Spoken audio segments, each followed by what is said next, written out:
72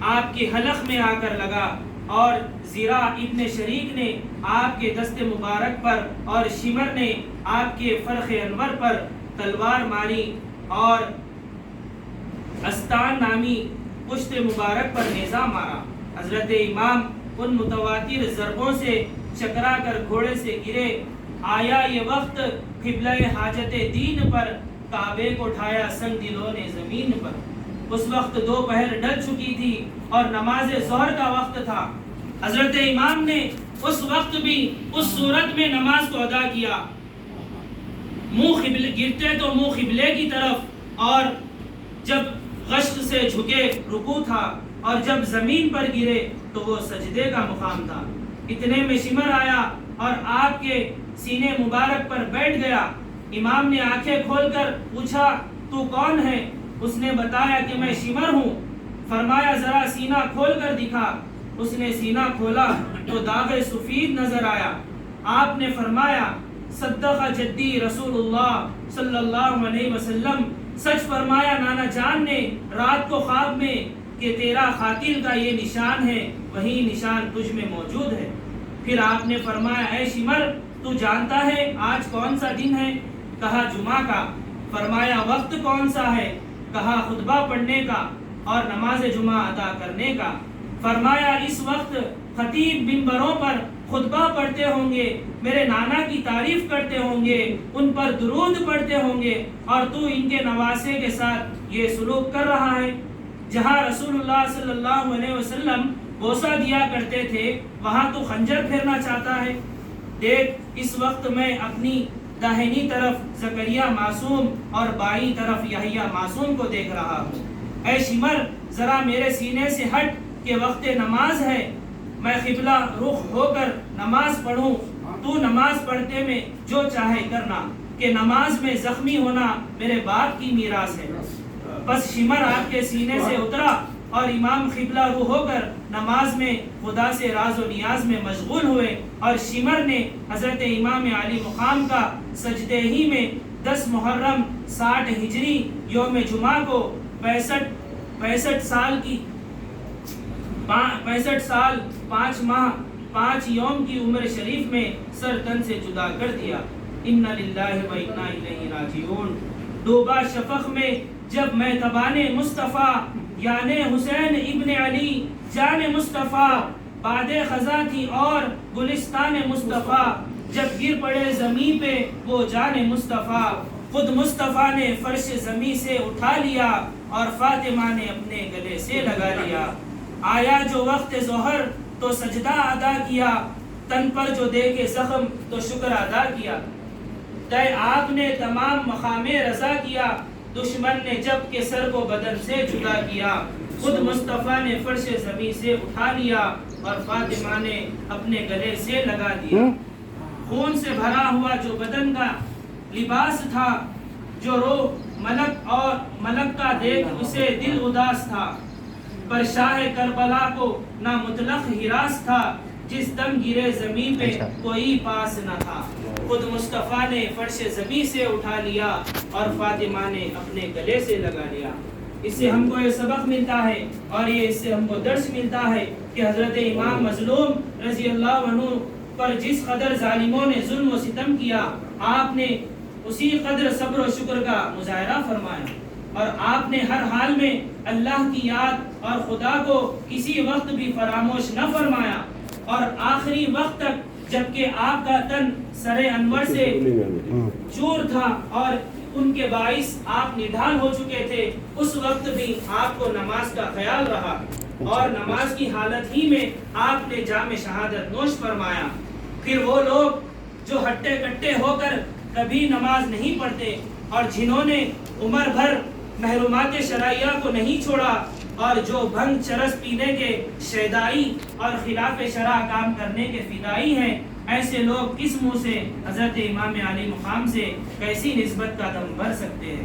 بس ہمیں بھی چاہیے کہ حضرت امام علی مقام کے پیارے اسوہ کو سامنے رکھیں اور فسق و فجور کے خلاف صف آرا ہو جائے، اور علائے کلمت الحق کی خاطر باطل کے مقابلے میں ڈٹ جائے، اور اللہ کی یاد کسی حالت میں بھی ترک نہ کرے۔ اور نماز کے اس قدر عادی بن جائیں کہ بڑی سی بڑی تکلیف میں بھی چھوٹ نہ سکے، اور خصوصاً سید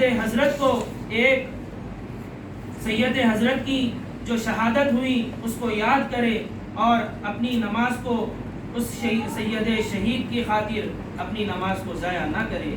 وآخر دعواہم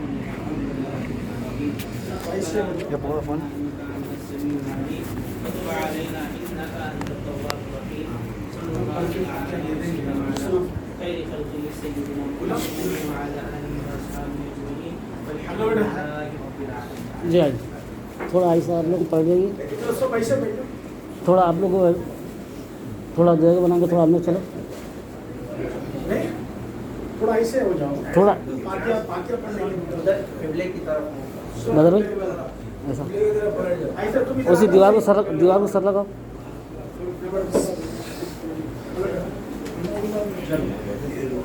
آ جاؤ، سو ادھر آ جاؤ۔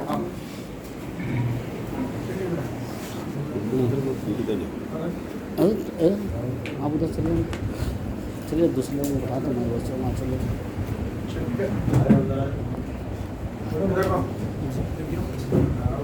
سر آصف لے لو